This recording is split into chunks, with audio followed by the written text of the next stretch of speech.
Hi, everybody. Welcome again to CareerFoundry live event, and you are joining us on the hottest day in Berlin. It is incredibly hot. It's 37 degrees, so do bear with us a little bit. It is sweltering out there, but we are very happy that you're joining us this evening.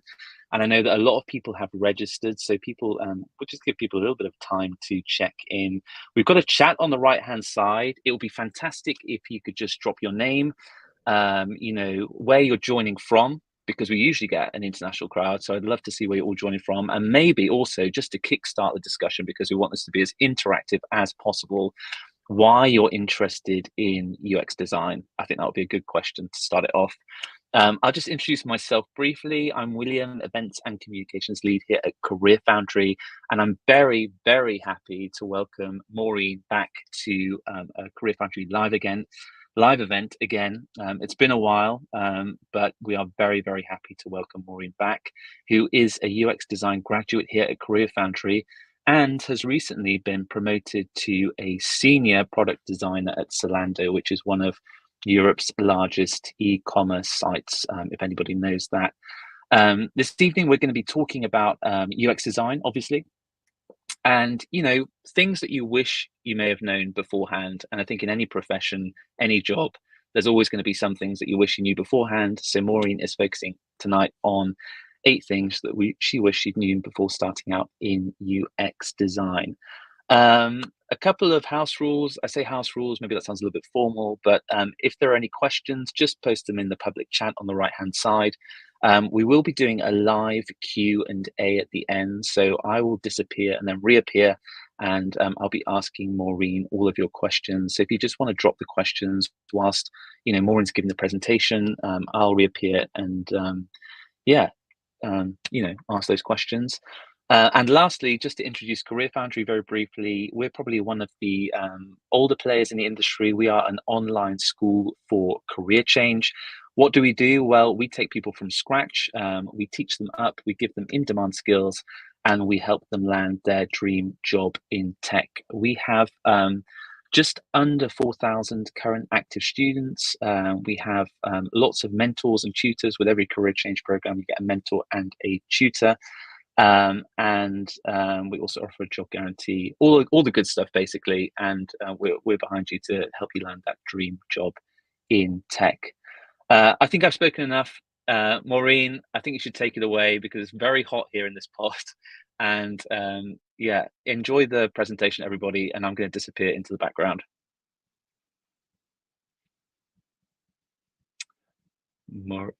Maybe the camera's frozen. So as you can see, because it's so hot in Berlin, I think we're having some connection problems. I'll just keep talking until Maureen reappears, but I think that will happen very quickly. Maureen, are you with us? Oh dear. Well, for this little intermission moment in between, if anybody's got any questions about CareerFoundry or UX design, just pop them in the right-hand side. And Maureen, are we back? Yeah, I think there was a connection problem, because I could hear you and see you still, but you couldn't hear me. No, but you're back. Okay, I was about to ad-lib, but now I'm definitely going. So, Maureen, you have the floor. All right, thanks so much. And thank you for the introduction. Yeah, so even the computers are giving up in this heat. So if you're also joining from Berlin, thank you so much for joining and maybe escaping also the outside heat. A short introduction about me. If you haven't met me yet, my name is Maureen. I work as a product designer at Zalando. I'm also a CareerFoundry alumni, as William said. And I'm sharing content around UX design and around your UX career on Instagram. You can find me under ux.collection. And what I do on that Instagram is I help you kickstart your UX career. And in that context, it's also that I work together with CareerFoundry to do webinars and to YouTube videos.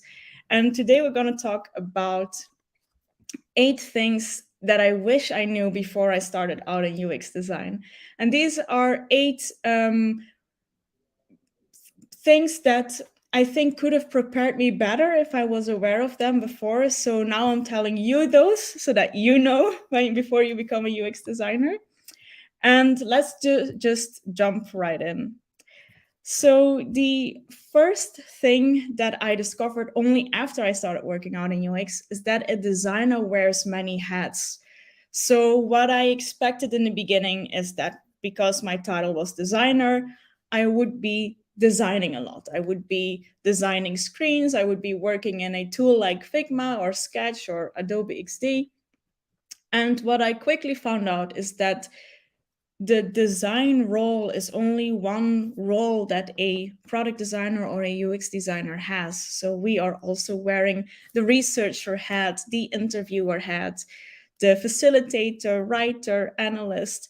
So we have many roles to fulfill, and that makes the UX role or job very interesting, I think, but it can also be very challenging because you have many different contexts between you have to switch. And as you can imagine, it's not very easy, or maybe it's not even possible, to get an expertise in each of these roles. So what you'll find is that you do a little bit of everything, and then there might be one or two things that you later on specialize in. So for example, for me in my day-to-day right now, as my role currently is, I'm doing a lot of research. I'm doing a lot of facilitation, but I'm actually not so much designing anymore. I very rarely open Figma to work on wireframes. So even though I'm called a product designer, I don't do that much actual design work. So that was one of the things that came as a surprise to me.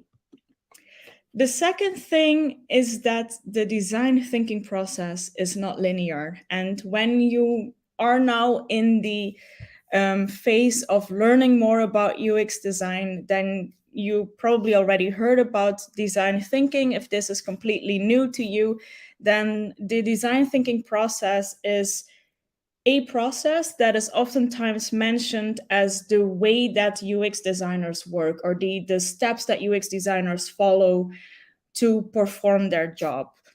There is some nuance to that, but for the sake of this webinar, I'm not gonna go deeper into that. And the design thinking process consists of 5 different steps. You start with empathizing, where you try to understand your user better. Then you move to defining the problem. You move to ideating a solution, to prototyping the solution, to testing. And it sounds like this process is linear and that you just move very neatly from step to step. And then in the end, you magically have this perfect solution. And that is not how the reality works. And this actually came as like a big shock to me when I just started in my very first job, because I worked in an agency. And if you work in an agency, you'll find that there oftentimes is time pressure and money pressure. So things have to go fast, and preferably they should not cost anything. And I came there, I was very enthusiastic because I learned about this design thinking process and I was so eager to start applying this. And then I found that some steps were completely skipped, or I didn't have the time to work my way up from low fidelity wireframes up until very stylized and very high fidelity prototypes, or there was no budget to do proper research, or there was no budget to do a user test. So what I found was, especially in that first job, that it really took some time for me to get used to how a design process works in real life. In real life is way more chaotic. You will sometimes join a project in the middle of a process, so when research is already done, or you might join a project where there is no time or no budget for research. And so what I found throughout the years is that this design thinking process is a good theory to start from, to use as a foundation, but it is not necessarily how the reality really works. The reality is not 5 simple steps that you have to follow. And what makes our job so interesting is not that there is an end and a start, but rather that it's a loop. So you are continuously doing research and continuously designing solutions and testing them with a prototype. At least that is how it should work. So where this design thinking process oftentimes is depicted as something with a start and an end, it's really a more iterative process. So it goes in a circle. The third lesson, and this might be a bit of bad news for those that are wanting to become a UX designer, although I promise you that actually long-term it is a good thing. Becoming a UX designer takes time. So I completely understand when you want to change your career that you want to rather start tomorrow than, or rather start yesterday than tomorrow. And a hard truth is that there really is no shortcut to becoming a UX designer. So if you are enrolled in a boot camp or you're thinking about that, then you should be aware that this boot camp or the course that you're doing is really the beginning of your journey and not the end. As you can imagine, it always takes a long time to become an expert in anything. You would also not trust a doctor to do surgery on you when they only had 6 weeks of training. So when you only have 6 weeks of training to become a UX designer, you made a step, but it's a mini step. And that's just the nature of our job, really. You have to like learning, because as a UX designer, you really are a lifelong learner. And the reason for that is also because we work in a field that is ever changing. There are always new technologies, there are always new challenges that we have to solve. And so you have to have this appetite for deepening your knowledge, for learning, and accepting that you will make steps forward, but it will also come with time. And for example, to speak about my own experience, it took me around 11 months to really finish the course that I did at CareerFoundry. And after that, I had a very solid foundation and I felt confident to get my first job. I already had my first job by then, but still there was so much to learn. And even now, I'm still learning so much. There is still so much that I don't know. And that's just the nature of our job. What also makes it so that you have to keep on learning is that a UX designer is not just there to problem solve. And this is something that I thought in the beginning. I thought I'm being hired to solve problems. And so I was eager to just run through to the finish line, get a solution to whatever user problem might exist. And only later I found out that it's not really about solving the problem, it's even more so about defining the problem. Because only when you're sure what you need to solve, that's when you can start thinking about a solution. And that is also the challenge that a lot of companies are facing. They think they know what the problem is, or they think they know what their customers want. And so they focus on the solution immediately without really spending time on collecting information, analyzing information, extracting insights, understanding different perspectives. And nowadays in my work, I'm really focusing a lot of my time on problem definition rather than the problem solving. That, of course, is also an important part of my job, but that only comes after I've gotten a deep understanding of what it exactly is that I'm trying to solve. And the more time you spend upfront in research and understanding this, the easier it becomes also to come up with a solution, because you know exactly what you're trying to solve. So in other words, to summarize, you have to understand the right problem before you can solve the problem right. And that's also why you have to become a lifelong learner, because there are always so many challenges that you have to continue to try to understand. Another thing, and this is something that I found the more I grow into my role as a product designer, or back as a UX designer when I was still working as a UX designer, is that there are many hard skills that are important to us, learning the design tools, or learning the design methods. So you have a lot of different design thinking methods that are very important. But the more I continue in my career, the more I realize that what is more important are soft skills. And I wouldn't say don't focus on the hard skills. They are important, especially when you're in the beginning of your career. You have to know how a design tool works and you have to practice these design methods. But the more I grow into my role, the more I realize that the essence of my role really is to build bridges between different teams, between the customer and the company, between other designers. So, in my day to day job, I spend a lot of time working together with many different disciplines like engineers, marketing people, customer care agents, business analysts, product managers. And all of these people have a different way of working. They have a different agenda, so they have different goals that they're trying to achieve. And as a designer, I oftentimes find myself in the middle of all of this, and I need to find a way to make these people work together and to have these people understand what the customer problem is or what the user problem is that we're trying to solve.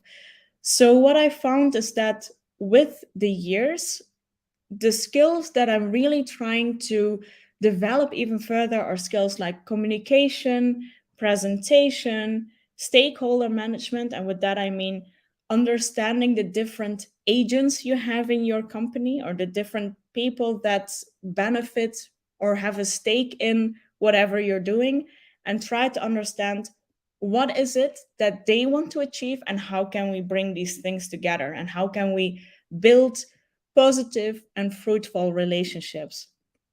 So, what I'm doing now, I just mentioned in the beginning of the presentation that I don't spend that much time anymore designing screens in Figma.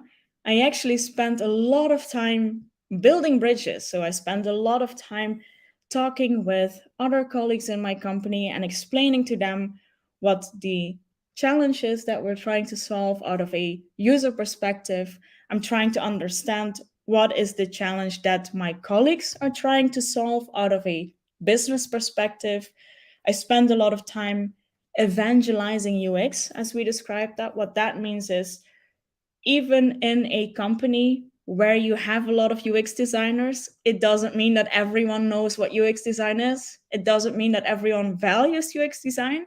So, an important part of our role is to teach people what UX design is and to show them what the value of this is and why we need this. And that we're not just graphic designers, but we can actually help build a product that is user friendly, but also profitable. So I spend a lot of time helping others understand or practice, helping them adapt to new ways of working, to new ways of working that are inspired by design practices. And a vital part of that is also taking away worries, not only taking away the worries of our users, but also taking away the worries of a product manager, an engineer, a marketing manager, a customer care agent, and showing them the value of design. What is a bit linked to this is the sixth lesson that I've learned, which is good design is good business. Now, what you might think in the beginning, is definitely a thought I had, was that we as UX designers have to be advocates for the users, and we have to always do what is in the best interest of our users, and we are the voice of those that don't have a voice in the company. And companies are actually evil, but we as UX designers are the heroes to help this company solve every user problem.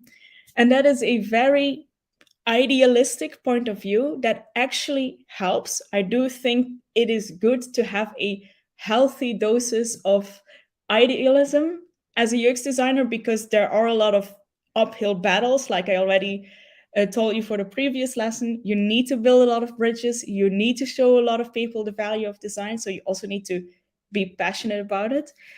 But what I've realized, and especially now that I'm working at Zalando, which is a very big e-commerce company, is that business goals are not necessarily against or contrary to user problems. Oftentimes, there is a balance that can be found, and a good design really takes into account these business objectives, because surely we can say, hey, you know what is profitable is not necessarily good for the customers or for the users. And we should always come at it out of a user perspective, because in the end, we are indeed the advocates for the users. But it's very simple. If we would only do what users want, but it's not going to give the company profit, then we would be out of jobs very fast. And it would not even be a user problem to solve, because there would not be users in the first place. So it's very important that you understand business, because that can help you understand user experiences and see where you can find a balance between the two. Now, how can you become better at understanding business? Because I always thought, I don't know anything about business. I did not study anything with business. So, what can I as a designer do to better understand how I can balance these two actions of business and user?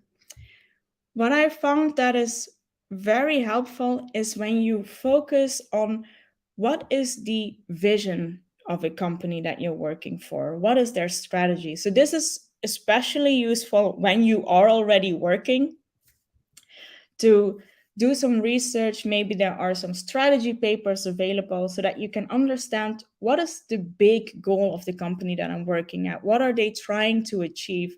And what role does design play into achieving that goal? Or what role can design play? Now, when you don't work at a company yet, it might be a bit more difficult to train that business muscle, because you're not in business yet, you're not practicing in real life. But still, there are a lot of different resources that you can read up on to get some understanding of how to practice this business understanding. And for that, I'll write this in the chat. There is actually one really good resource that's called DMBA, and they have a blog and a podcast. And this is especially made for designers. So this is a business MBA for designers, but they also offer a lot of different free resources on how you as a product designer or how you as a UX designer can become better in understanding business. The questions that I'm asking myself right now on a day-to-day business is trying to understand what are we trying to achieve out of a business perspective. Do we want to improve conversion? Do we want to reduce costs? Do we want to have faster processes? What are the goals that my colleagues are trying to achieve? And how can I match those with user challenges? And sometimes these two things might seem a little bit contrary to each other or opposite of each other, but it really is our job to find a balance and to make them work together. Oh, I think I switched lesson 8 and 7. So I'm going to start with lesson 8 and then I'm going to go to lesson 7. So another lesson I've learned is that the UX field is definitely a creative field. Working as a UX designer is a creative job. It's just not the kind of job that is creative in the sense that you imagined it. So, what do I mean with that? Oftentimes, I hear people say, do I have to be good at drawing if I want to become a UX designer? Do I have to be creative if I want to become a UX designer? And what we then mean with creativity is artistic. Do I have to be artistic? Do I have to know my way around Photoshop, around drawing, painting, if I want to become a UX designer? And the answer to that question is no, you don't have to be good at drawing. You don't have to be artistic in order to become a good UX designer. But UX design definitely is a very creative job. Just not in the sense of making the prettiest screens or the nicest looking designs, but it's way more creative in the sense of finding finding solutions out of a wealth of information, and that does take creativity, not artistry but creativity. So where the expectation might be that you spend a lot of time designing screens, the reality looks more like interviewing users, writing insights reports, attending meetings with developers where you are trying to find solutions together. You might be moderating workshops, you might be creating customer journeys. So the job is extremely varied. There are a lot of different things that you can do as a UX designer, which is why I love this job so much, because it gives you also the opportunity to kind of find the things that you like really a lot and grow more into those responsibilities. So it is a creativity through variety, and there is a lot of focus switching and a lot of different responsibilities within the job. That is something that might be a bit overwhelming in the beginning if you have this many roles to fulfill. That's also what I mentioned in the beginning with wearing many hats. That is something that can be very enjoyable, should be very enjoyable if you want to work in the field. But it can also be something that, especially in the beginning, is overwhelming because you have this constant context switching where one week you're working as a researcher, the other week you are working as a workshop facilitator and you're moderating workshops, yet another week you have a lot of focus time to do designs. So in that sense there definitely is creativity. It's just a different kind of creative than I expected in the beginning. Which leads me to the last lesson, which is that you actually don't have to be a designer to work in UX. So when I enrolled in the course program at CareerFoundry, that was in 2017. So that is 5 years ago now.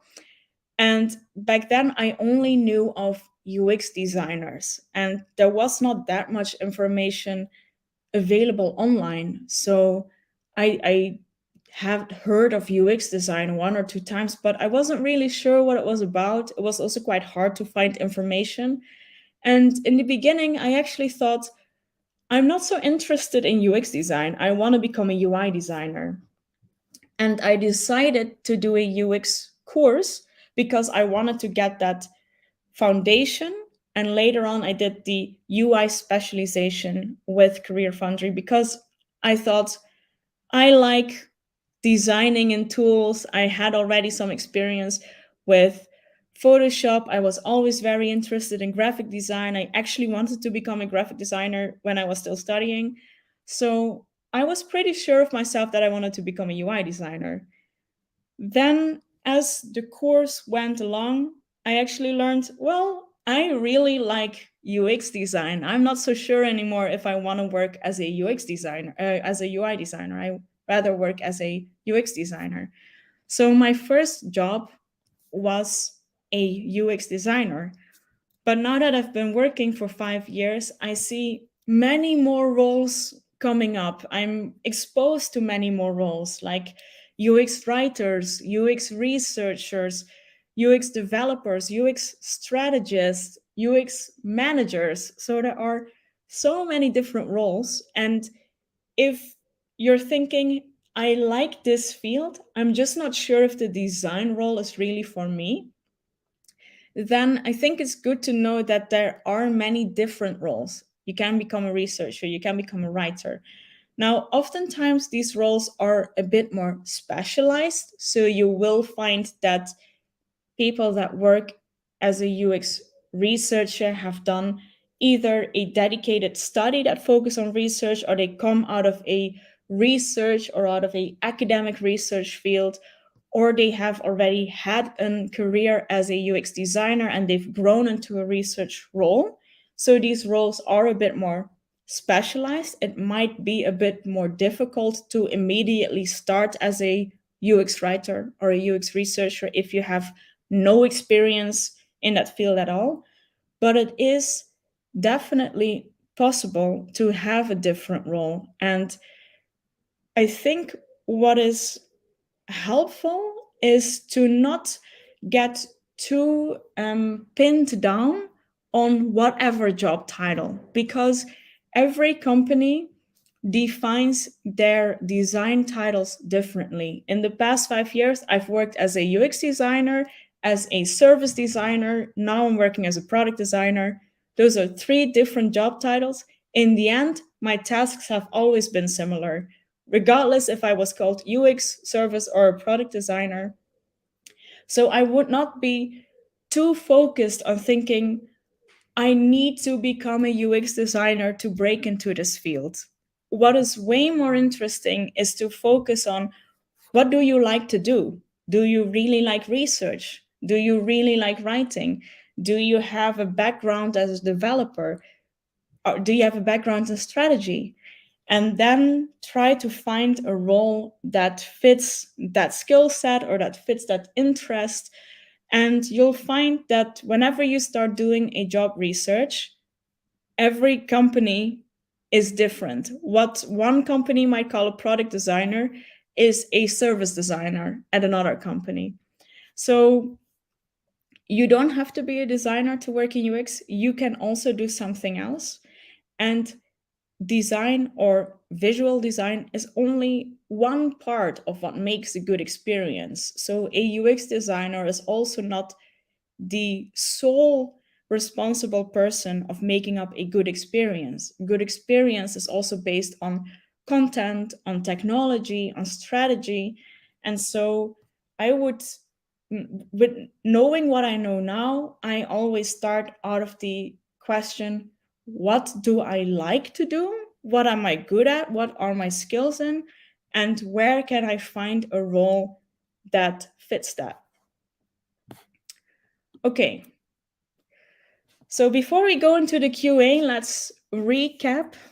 I think the if you take one thing away from what I've just told you, I think the most important thing to realize is that calling yourself a UX designer is correct, but thinking that UX designers only design screens would not be correct, because UX designers have many different roles and responsibilities, from research to workshop moderation to actually designing screens. There are many different things that you can do, and that makes the job, on the one hand, quite challenging, because that also means you have to gather a lot of different skills, a lot of different knowledge. But on the other hand, that's also what makes this job so fun, because it is so has so much variety, and it gives you the freedom to grow into a role that is more fitting you. So to again take myself as an example, I started my career focusing a lot on wireframing. Later on, I found out that I actually really like workshop facilitation, and the work I'm doing now is more focused on strategy. So throughout that time, I've always been called a product designer, but I've been doing different things. And even if you are interested in the UX world, it doesn't mean that you have to work as a UX designer. You can also work as a strategist, a writer, a researcher. The important thing, I think, to realize is that regardless of what you want to work as, it will always take time to become an expert. So don't stress yourself if you find yourself in the middle of this journey of this career change, or you're just exploring UX design and you're like, how am I ever going to get there? Take your time. It took me 11 months. I'm still learning a lot. And that is also totally fine. You can't become an expert in anything over a course of a couple of weeks. So I don't think you should have that expectation of yourself to become a UX designer or researcher or writer overnight. Okay, I've been talking a lot. I'm sure that William has found some juicy questions for me to answer. So we're gonna jump into that. Do you wanna take over from here, William? Yeah, for sure. And there are some questions, and there are definitely some juicy questions. So let's jump in. I'm also going to take some questions from YouTube because we've got a lot of people watching on the YouTube live stream too. So I'm going to kind of go back and forth between Big Market and YouTube. I think Edward's asking a great question. I think we answered the first question: do we need graphic design experience to start? But I think the second question is interesting. How can we best pivot from an unrelated career into UX design? I also came from an unrelated career. So I studied art history, which has nothing to do with UX design. And then I worked in marketing, which has a little bit to do maybe with UX design. And for me, the easiest way to pivot into a new career was doing a course, because it gave me a curriculum, it gave me the structure and the knowledge to start somewhere new. But you can also become a self-taught designer. I think what makes it easy is when you look for adjacent skill sets. So, say you work as an architect right now, that actually has a lot of a lot of things in common with UX design. So, I would always start from the experience you already have and map that with the skills that are needed to become a UX designer, and see what are things that you might already have and what are the things that you can improve and that you can work on, so that you kind of make this skill set plan and you kind of see what is it in the curriculum that I need to focus on more. For me personally, I really liked doing a course. I don't think it's necessary, but for me it was really helpful. Awesome, thanks for that. And Scott is asking, how secure are UX design jobs? Are there more contract jobs with periods of unemployment between gigs, or maybe just from your experience, Maureen?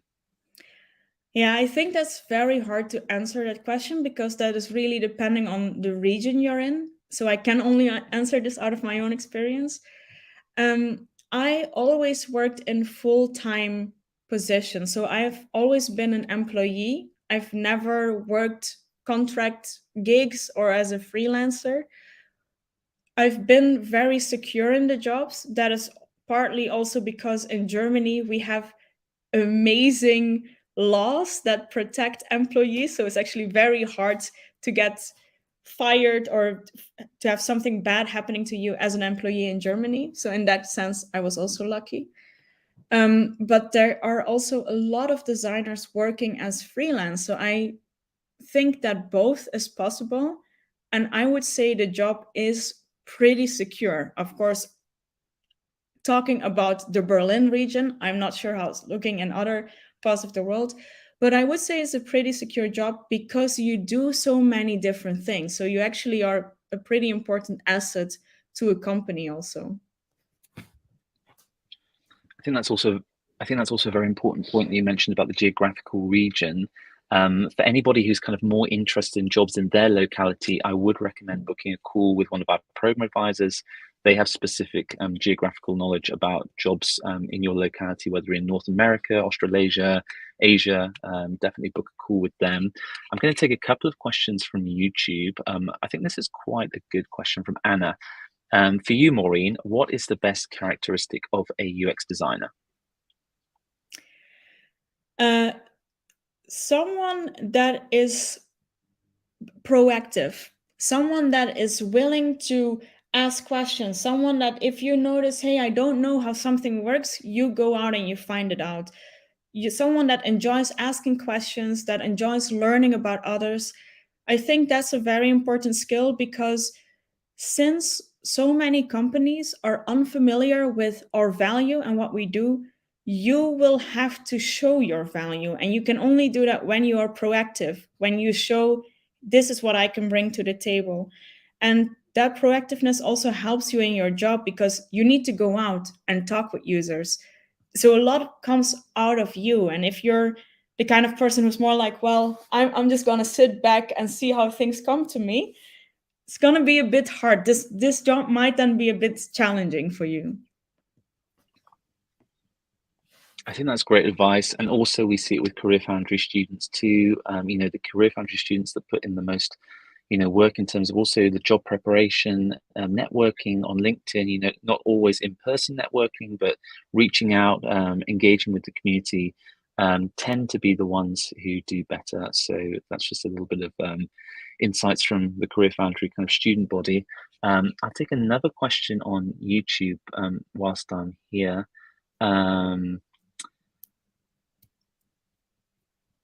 Let me have a look here, just reading through. Yeah, I know William always picks the most difficult questions. Yeah, so I'm already like sitting here.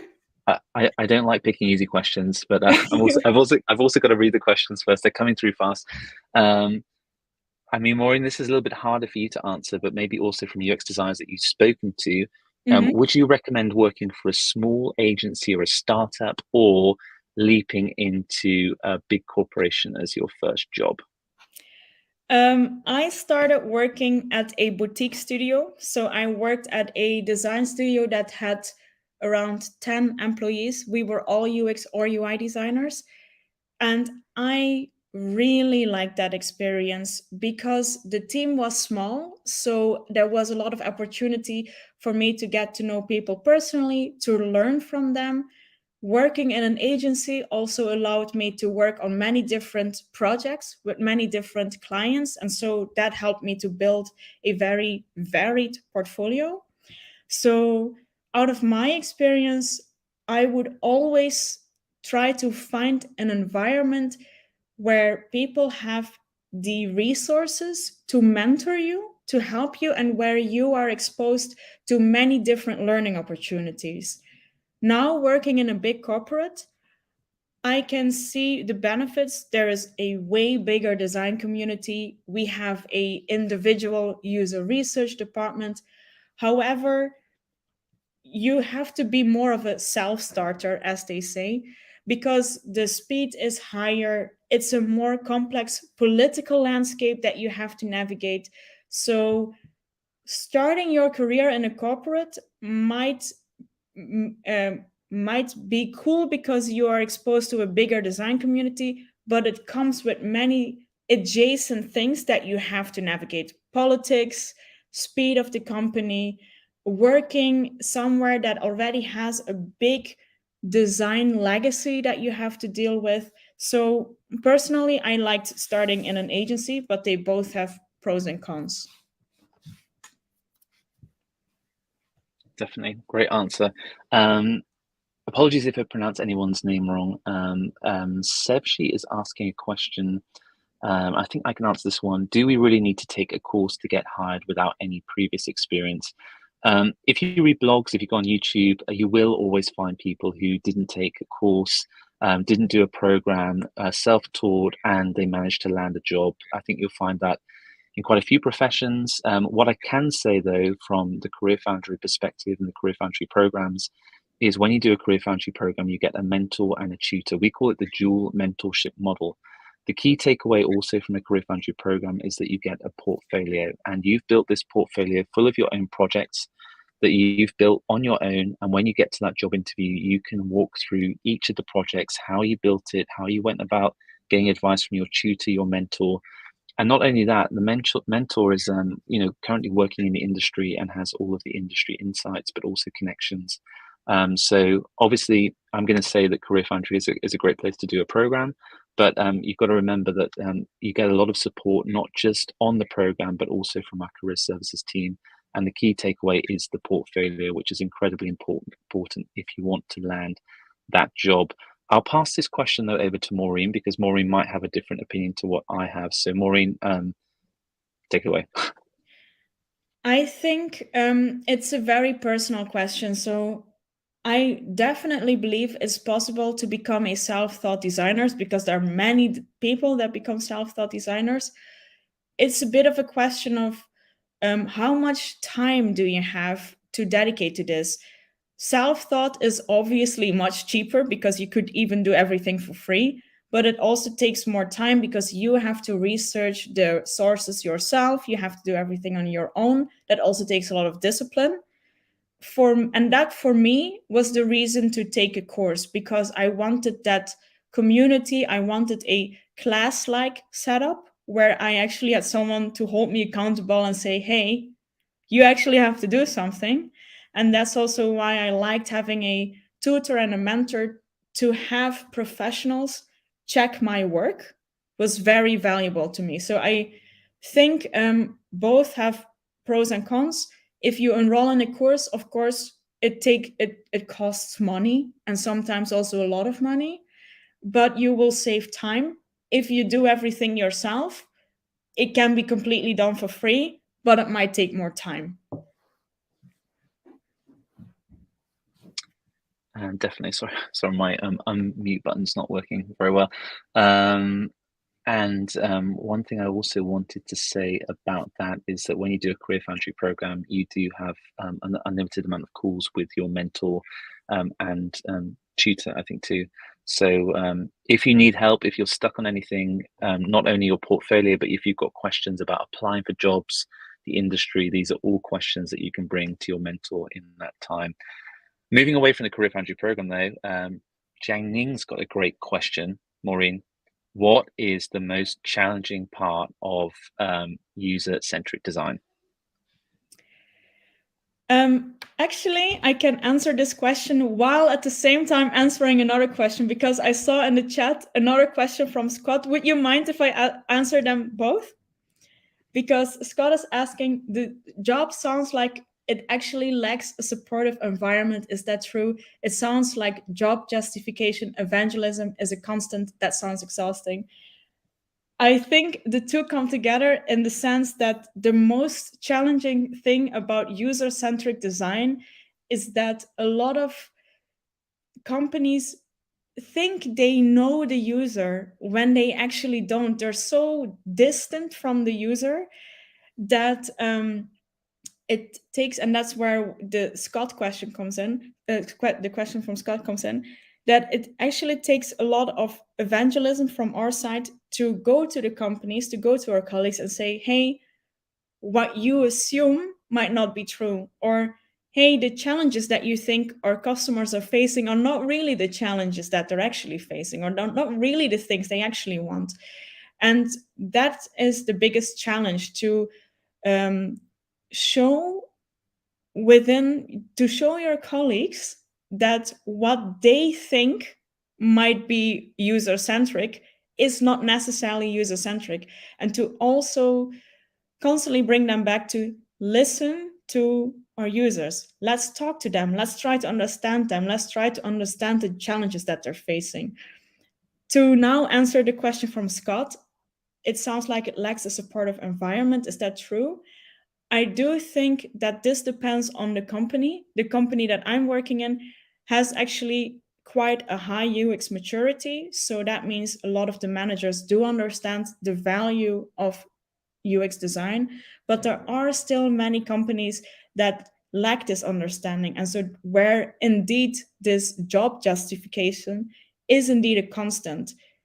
And that might at sometimes be exhausting, but that is also the reality of our job. When you are somewhere a pioneer and you have to establish a practice, it takes a lot of time. And I do think it's important to mention this, because it takes an important part of a role, and you have to be aware of that before you start working as a designer. So I would say evangelizing UX design is the biggest challenge of working user-centric. I hope I now answered these two questions in one answer. Weird, my mute button's not working yet. I think great, answering two questions at once is awesome. We've got one person asking about the CareerFoundry job guarantee. I won't go into that here. If you go onto the CareerFoundry page, there is a whole page dedicated to the job guarantee. I think it's towards the bottom of the page. And again, if you've got any further questions about the job guarantee, definitely book a call with the program advisor because they can go into depth about that. Melissa is asking a question which gets asked often. I touched upon it before, but how important is it, Maureen, to have a portfolio when you're applying for jobs? I think it's really important because your portfolio is basically your business card. It's your proof why you are the right candidate for the job. This needs nuance though, because while I think your portfolio is very important, what I do think is even more important is to see your portfolio as the result of practicing your skills. What I see a lot of people do is they just focus on the portfolio. They try to finish this portfolio as soon as they can. And what that means is that in the end, they have a portfolio, but they're lacking the skills. And that's not the goal of the portfolio. The portfolio should be the proof of the skills and the knowledge that you've been gathering over a longer period of time. Because as soon as you get into an interview and someone asks you, why did you create this persona? And you say, well, my bootcamp told me to, that's not a good answer. They want to know why you do things. And you can only know why you do things when you actually practice them. So a portfolio is important, but only as a result of your skills, not as a thing that is a standalone solution. Definitely, that's great advice too. And then following up on that, Devon's asking a question that a lot of people ask. So a lot of job ads ask for 1 to 2 years experience, even for junior roles. How do we tackle this? The ads are usually a fancy tick list of all these things they ask for. Is there a way around this? Is it more about the designer than just the portfolio? In the end, I think it comes down to what companies call culture fit. So in the end, it comes down to, can people imagine you working in the team that they already have? Your portfolio plays a role in that. Another role is your personality, your skill set, the things that make you you.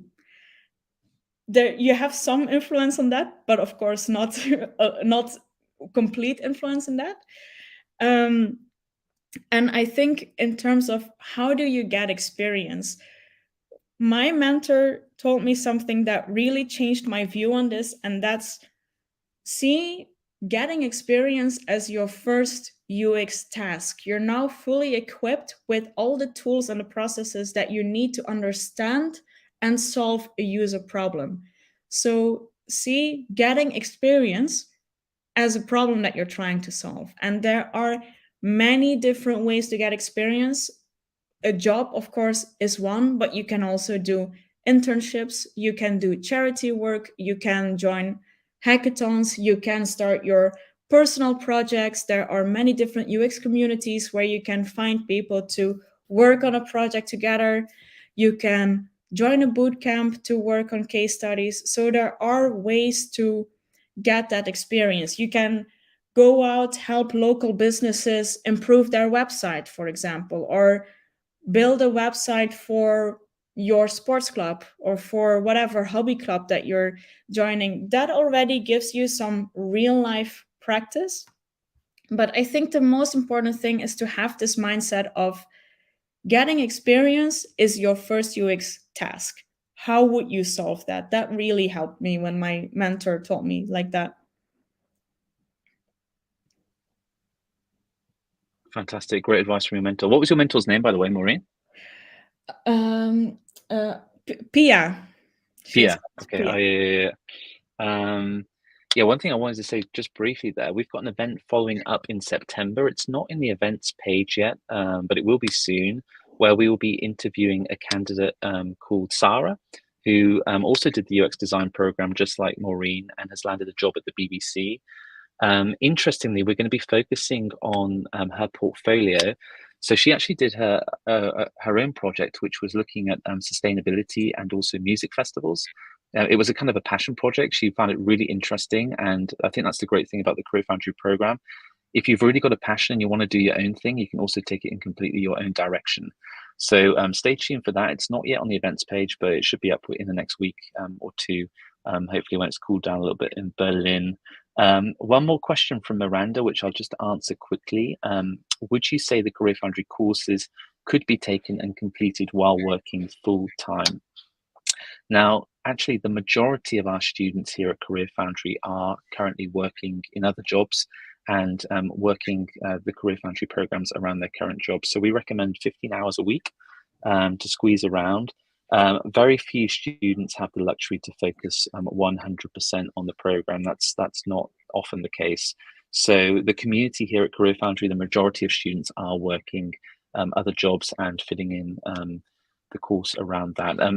What was it like for you, Maureen, with the balance? Yeah, I also worked full time while doing the course, and I mean balance. I spent the majority of my free time studying. So for like the 11 months that I was studying, I was basically working, studying, and sleeping. So there was not much of a social life. That was also to blame on me, though, I have to say, because I was so passionate about this career change that I also wanted to invest 200% in this. You don't have to offer up your whole social life. In fact, I would say don't do it, because I think I could have also just been a little bit more relaxed than I was. But yeah, it is definitely possible to do it full time. Um, and I think even if you have like a family, then of course you need even more. You need to calculate even more time for yourself, because you otherwise you can't juggle all these different things. Yeah, definitely. And also the student team at Career Foundry definitely send out a lot of information about mindfulness and also mental health during the program. You know, it's not good practice to work all the time, and taking breaks is obviously very important as part of mental health too. I forgot we're also streaming on LinkedIn, so I'm going to take a couple of LinkedIn questions. There's so much engagement, Maureen, but I'm going to pick out a couple more questions while we've still got time. Dahlia is asking, I wanted to shift to UX design, or I want to shift to UX design, and I have a background in PhD in academia, but I'm finding it hard. Any advice for somebody with a PhD in academia? Finding I am not so entirely sure what finding it hard, what to make the change or to apply the knowledge. So I'm just gonna try to answer this in the way I think the question is meant. So how do you switch from an academic background to UX? Which I can imagine is quite challenging, because UX is a very hands-on job. But I think what helps when you have an academic background is that you already have a lot of skills when it comes to research and when it comes to problem definition. So I would